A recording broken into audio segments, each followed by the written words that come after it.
அஸ்ஸலாமு அலைக்கும் உறவுகளே. நிறைய உறவுகள் கேட்டுட்டு இருந்த 1 கிராம் கோல்டுல தாலி செயின் 5 பவுன் லுக்கு, 7 பவுன் லுக்கு, 10 பவுன் லுக்கு நிறைய உறவுகள் கேட்டுட்டே இருந்தீங்க.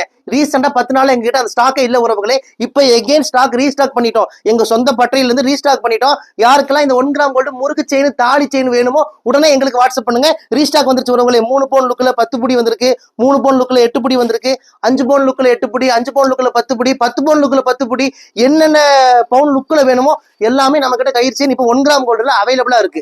இந்த செயினை நீங்க ரெகுலரா யூஸ் பண்ணிக்கலாம். கழுத்துல பிப்பு, அலர்ஜி, அரிப்பெல்லாம் வராது. ஒரு வருஷத்துக்கு கலர் கேரண்டி கொடுக்குறோம். 1 வருஷம், 2 வருஷம், 3 வருஷம் யூஸ் பண்ணிட்டு இந்த செயின் எனக்கு வேண்டாங்கன்னு சொல்லி நீங்க எங்க கிட்டயே ரிட்டர்ன் பண்ணிடலாம். இன்னைக்கு நீங்க என்ன விலைக்கு வாங்குறீங்களோ பாதி விலைக்கு பாதி விலைக்கு பாதி விலைக்கு நாங்களே ரிட்டர்ன் எடுத்துக்கோ உறவுகளே. இந்த செயினை நீங்க 4 துண்டா கட் பண்ணி கொடுத்தாலும் சரி பாதி விலைக்கு ரிட்டர்ன் எடுத்துக்கோ.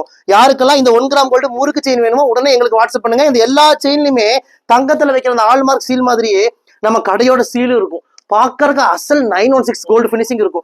உங்களுடைய ஒரிஜினல் செயின் படிக்க போயிருக்குன்னு கவலைப்படாதீங்க. அதே மாதிரி செயின் நம்ம கிட்ட இப்ப 1 கிராம் கோல்டு அவைலபிளா வந்துருச்சு. நம்ம கிட்ட வாங்கின நேரம் உங்க படிக்க போன செயின் எல்லாமே சீக்கிரம் திரும்பி வந்துடும் இன்ஷா அல்லாஹ். நிறைய உறவுகள் சொல்லியிருக்கிறாங்க, உங்ககிட்ட ஒரு செயின் வாங்கினங்க, ஆனா என்னுடைய ஒரிஜினல் செயின் படிக்க போயிருந்தது, ஆனா 10 நாள்ல உங்ககிட்ட வாங்கின செயின் ரிட்டர்ன் வந்துருச்சுன்னு சொல்லி நிறைய உறவுகள் எங்க கிட்ட வாட்ஸ்அப்ல மெசேஜ் பண்ணிருக்காங்க.